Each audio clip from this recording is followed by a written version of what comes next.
இந்த போர் சமயத்துல gold rate ஏறும் அப்படிங்கிற ஒரு விஷயம் இருக்குல்ல, எதனால அப்படி சொல்றாங்க?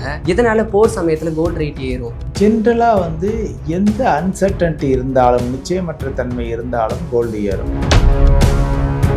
இன்டர்நேஷனல் மார்க்கெட்டில் கோல்டு ஏறி இருக்கு. இது டிமாண்ட் சப்ளையை வச்சு நடந்திருக்கலாம். கரன்சி ஏற்ற இறக்கத்தை, கரன்சி எக்ஸ்சேஞ்ச் ரேட் இருக்கு இல்லையா, அதனுடைய ஏற்ற இறக்கத்தை வச்சு ஆகும். பட் ஜென்ரலாக பார்த்தீங்கன்னா இந்த பணவீக்கம் அதிகரித்தா கோல்டு விலை குறையும்.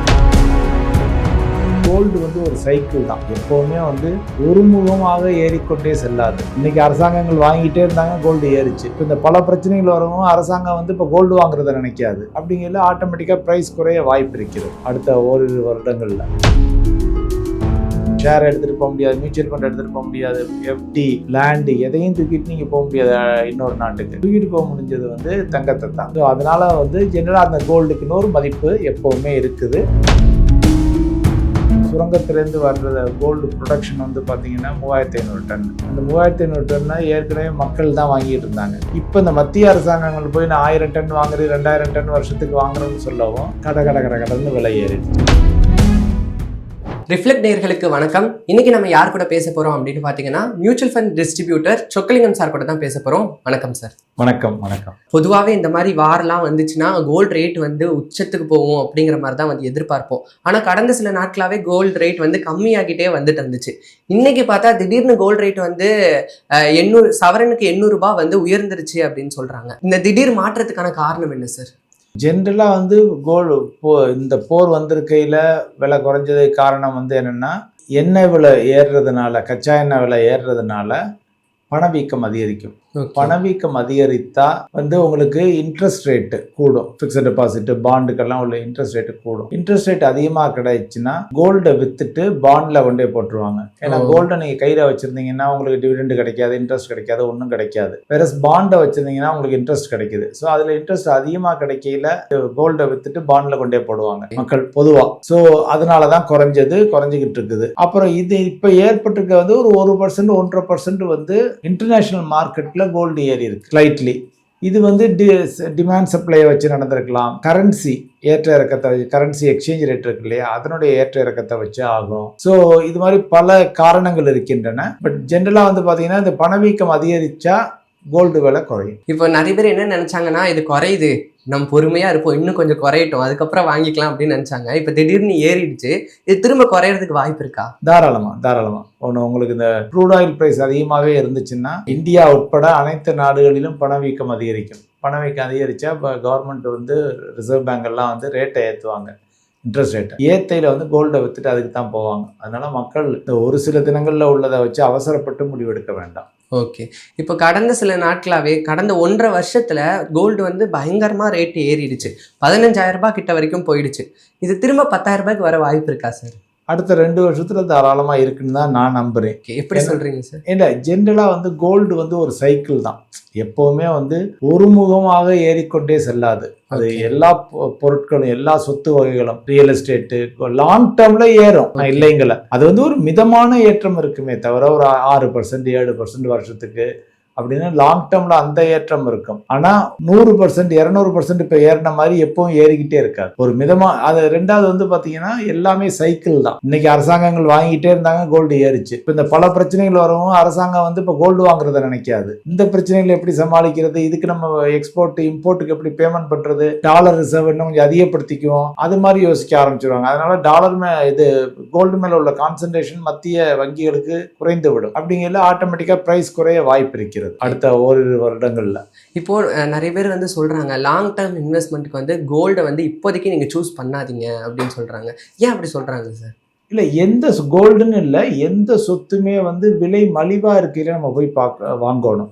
ஓகே. ஒரு எக்ஸாம்பிள் தக்காளி கிலோ 100 ரூபா 150 ரூபா விற்கிறாங்கன்னா நமது வீட்டு பெண்மணிகளுக்கு தெரியும், அதை போய் வாங்க மாட்டாங்க. ஒரு 2 தக்காளி 4 தக்காளியை மட்டும் வாங்கிட்டு வருவாங்க. இல்லாட்டி தக்காளிக்கு பதிலாக புளியை யூஸ் பண்ணிட்டு போயிடுவாங்க. ஸோ அதே மாதிரி இப்போ கரண்டா பார்த்தீங்கன்னா தக்காளிலாம் 15 ரூபா 20 ரூபா வித்துக்கிட்டு இருக்கு. இப்போ 2 கிலோ 3 கிலோ 4 கிலோன்னு வாங்கிட்டு போறாங்க. அதே போலத்தான் சொத்துக்களை நம்ம வாங்குவதிலும் இருக்க வேண்டும். ரியல் எஸ்டேட் சீப்பா இருக்கு, ரொம்ப நாளா ஏறாம இருக்குன்னா ரியல் எஸ்டேட்டை வாங்க. மியூச்சுவல் ஃபண்ட் ரொம்ப நாளா ஏறாம இருக்கு அப்படின்னா 1.5 வருஷமா ஏறலப்ப, அப்போ மியூச்சுவல் ஃபண்டை போய் வாங்க. தங்கம் ரொம்ப நாளாக ஏறாமல் இருக்குன்னா தங்கத்தை போய் வாங்க.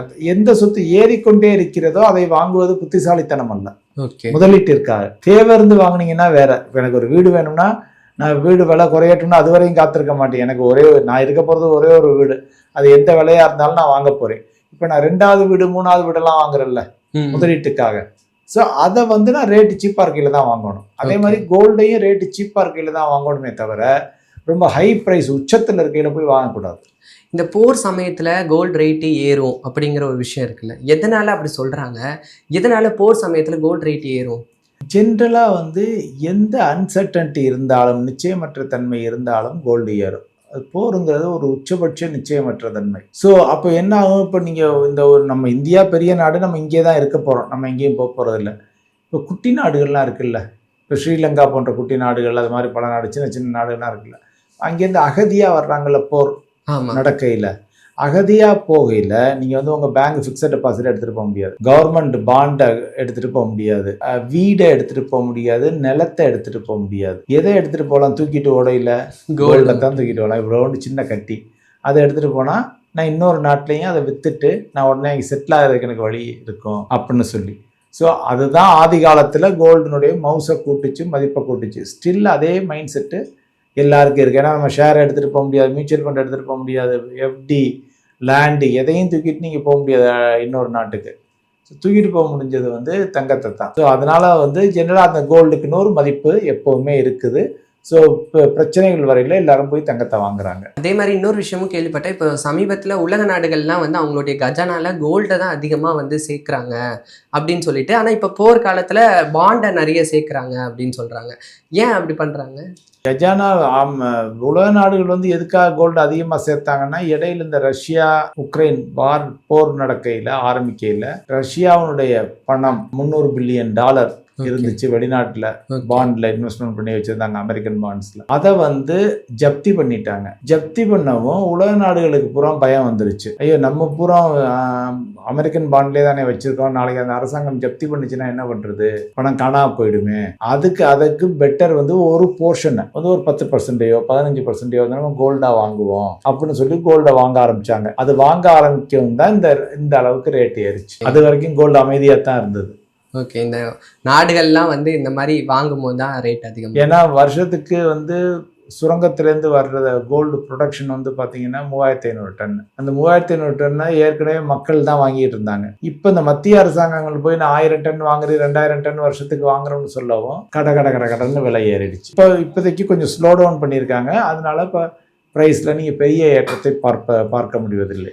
ஓகே, இப்போ ரீசெண்டாக ஒரு ட்ரெண்ட் போயிட்டு இருக்கு சார். துபாயில் போய் கோல்டு வாங்கினா கம்மியாக இருக்கும், நமக்கு நிறைய லாபம் கிடைக்கும் அப்படின்னு சொல்லிட்டு நிறைய சமூக வலைதளங்களில் ரீல்ஸ் பார்க்க முடியுது. நிறைய பேர் அதை நம்பி போய் வாங்கவும் செய்கிறாங்க. அப்படி வாங்கும்போது என்ன மாதிரியான சேலஞ்சஸ் இருக்குது? உண்மையிலேயே அங்கே போய் வாங்குறது சுலபமா, வாங்கி நம்ம நாட்டுக்கு எடுத்துகிட்டு வர்றது சுலபமா சார்? இல்லை, ஜென்ரலாக பார்த்தீங்கன்னா இப்போ துபாயில் நீங்கள் போகையில் என்னென்னா, நம்ம ஒன்று எக்ஸ்சேஞ்ச் ரேட்டு கொடுக்கணும். இங்கே ஜிஎஸ்டி கொடுக்குறீங்க, அங்கே மேபி ஜிஎஸ்டி இல்லாமல் இருக்கலாம். இங்கே 3% ஜிஎஸ்டி, அங்கே ஜிஎஸ்டி இல்லாமல் இருக்கலாம். ப்ளஸ் நம்ம சின்ன லெவலில் ஒரு இம்போர்ட் டியூட்டி இருக்கும். ஸோ அதனால கொஞ்சம் துபாயோட நம்ம நாட்டில் கோல்டு வாங்கல கொஞ்சம் காஸ்ட் அதிகமாக இருக்கும். பட் அதே சமயத்தில் நீங்கள் துபாயில் வாங்குறதுக்கு நீங்கள் டாலரு திரம்ஸ்னு மாற்றணும். அதுக்கு சம் எக்ஸ்சேஞ்ச் ரேட்டு 2-3% போகத்தான் செய்யும் ஒன்று. ஸோ அதனால அந்த சேலஞ்சு ஒன்று இருக்குது. அதர் தேன் தட் நீங்கள் இப்போ 1/2 கிலோ 1 கிலோன்னு வாங்கி எடுத்துகிட்டு வர முடியாது. அதுக்கு ப்ராப்பர் லைசன்ஸ் வேணும், எல்லாமே பண்ணணும். சாதாரண மனுஷனாக போயில ஒரு செயினை வாங்கி போட்டு வரலாம், ஒரு மோதிரத்தை வாங்கி போட்டு வரலாம். அதுக்கு இப்போ இத்தனை கிராம் தான் ஒரு ஆள் எடுத்துட்டு வரலாம்னு லிமிட் இருக்கு. ஃப்ளைட்ல கொண்டு வரதுக்கு கூட நிறைய சார்ஜஸ் இருக்கு. ஆமா, இல்ல நம்ம கையில காதுல போட்டு வர்றதுக்கு ஓகே. நீங்க 1 கிலோ 2 கிலோன்னு வாங்கினீங்கன்னா prior permission, import duty, bill எல்லாம் காமிச்சு ப்ராப்பரா கொண்டு வரணும். இப்போ கடத்தி கொண்டு வர்றவங்கள விட்டுருங்க, that is different. But proper சேனல்ல கொண்டு வரணும். ஏன்னா சாதாரண மக்கள் போய் கடத்தி யாரும் கொண்டு வர மாட்டாங்க. சாதாரண மக்கள் ஒரு செயினை இதை வாங்கி போட்டு வரலாம்.